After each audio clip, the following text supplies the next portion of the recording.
11,000 senior citizens tatanggap ng local pension payout sa Cabiao, Nueva Ecija.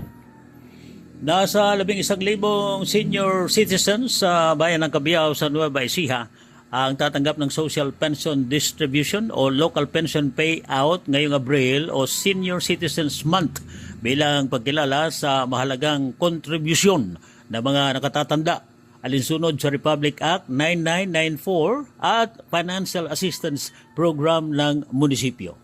Sa panayam, tiniyak ni Cabiao Mayor Rob Kevin Rivera at Vice Mayor Ramil R. Rivera na siguradong makatatanggap ng mga benepisyo, hindi lamang cash pension kundi maging serbisyong medikal, libreng gamot at senior discounts ang mga senior citizens na nakapagpatala sa Office of the Senior Citizens Affairs o OSCA. Basta po, senior citizen, mga 20-25 pauta, ano ba, 20-25 pauta, ay siguradong makukuha nila yung kanilang pension. Dahil kasama po sila sa bilaan na pondo ng lokal na pamahalaan. Pero lahat po ng magiging senior ngayong taon, next year pa. Kaalinsabay nito sinabi ni Mayor Rivera na nagbibigay din sila ng oportunidad sa mga naghahanap ng trabaho, local at abroad sa pamamagitan ng Public Employment Service Office sa pakikipagtulungan ng Luz Bimin Employment Agency Incorporated para naman anya sa maayos at mabilis na distribusyon ng benepisyo sa mga benepisyaryo ng scholarship program. Sinaayosan niya nila ang GCash account ng mga estudyante.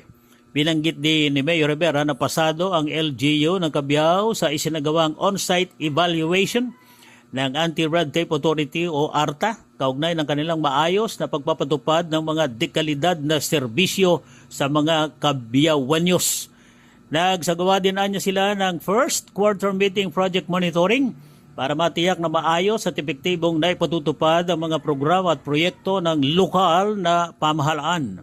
Sa huli, hindi nakaligtaang ibalita ni Mayor ang beautification ng Cabiao Public Market at ang pinaigting na crime prevention measures na kanyang personal na ininspeksyon at ang ganap ng natapos na road concreting sa Barangay San Roque na matatagpuan malapit sa sentro ng Kabayanan.